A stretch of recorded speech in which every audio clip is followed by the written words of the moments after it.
La manipulation des porcs effectuée selon les méthodes reconnues diminue le temps de leur chargement en vue du transport, réduit les risques de blessures, ainsi que l'incidence des porcs présentant des signes de détresse. Par conséquent, l'application de bonnes pratiques de manipulation des porcs permet de réduire la mortalité pendant le transport. Lorsqu'on doit déplacer des porcs, il est impératif de connaître les principaux aspects de leur comportement. Le porc est un animal intelligent, curieux, enjoué et social, actif le jour et qui aime fouir, mâchouiller et mordiller. Bien que curieux, il demeure toujours prudent face à la nouveauté. Le porc a un comportement de proie et il aime rester en groupe.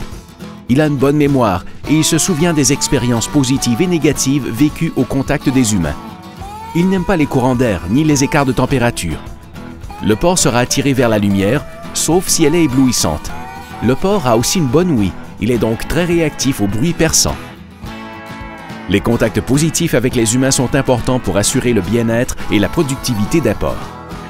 Une attitude positive, démontrée par de la patience, de la constance, ainsi que par certains gestes tels que mettre une main sur le dos de l'animal, le flatter, éviter de crier et le laisser avancer à son rythme, entraînera une réaction positive ou neutre du porc, qu'il démontrera en approchant ou en reniflant, en se laissant toucher ou manipuler, ou encore en s'éloignant doucement sans paniquer. Pour faciliter la manipulation des animaux, on doit se préparer en tant que manipulateur, mais aussi préparer les animaux à la manipulation. La préparation des animaux consiste à habituer le porc à interagir avec l'homme. Les porcs sont plus faciles à déplacer lorsqu'ils ont déjà été manipulés.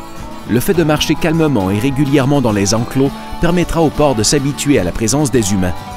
De plus, laisser sortir les porcs dans les allées facilite également les futures manipulations, car les porcs auront appris que le passage est sans danger.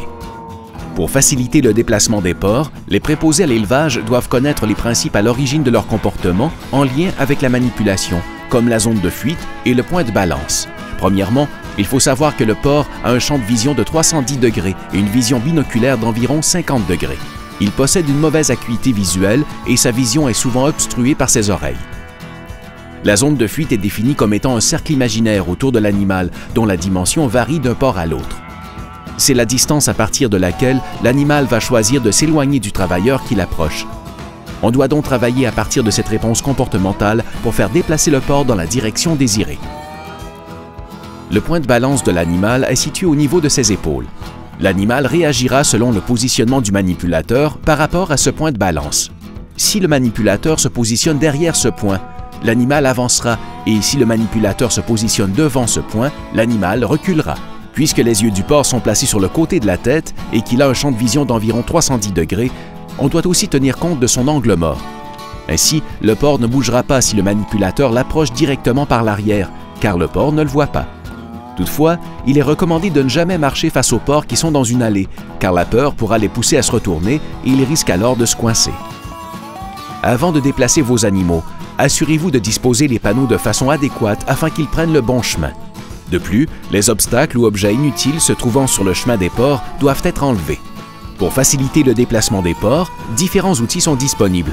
Le panneau, la cape, la porte du parc, la rame avec bille ou le drapeau de nylon. Ceux-ci constituent une barrière physique et ou visuelle ou servent de stimulus auditif et ou visuel. L'usage du bâton électrique, d'un fouet ou de tuyaux en plastique doit être évité car ces outils créent un grand stress chez l'animal. De plus, ils peuvent occasionner des lésions musculaires qui laisseront des marques sur la carcasse des porcs, marques communément appelées défauts de Cohen, causant des pertes de revenus en raison du déclassement des carcasses à l'abattoir. Les outils choisis lors de la manipulation des animaux doivent être en bon état et utilisés convenablement pour éviter des blessures ou du stress à l'animal. Lorsque vous utilisez la palette ou le panneau, assurez-vous de les positionner à plat sur l'animal. Pour une manipulation efficace et sécuritaire, utilisez les outils de manipulation appropriés et non votre corps. Concernant le bâton électrique, son usage est réglementé par l'Agence canadienne d'inspection des aliments. Cet outil crée un grand stress pour les porcs et ne doit être utilisé qu'en dernier recours. Lors des déplacements, il est important de procéder de manière à garder les porcs calmes, de maintenir leur vitesse de conduite à un rythme de marche et de les manipuler avec soin, silencieusement et en petits groupes. Si la conception des allées permet le passage d'un seul porc à la fois, il devrait être conduit en groupe de 3 individus ou moins.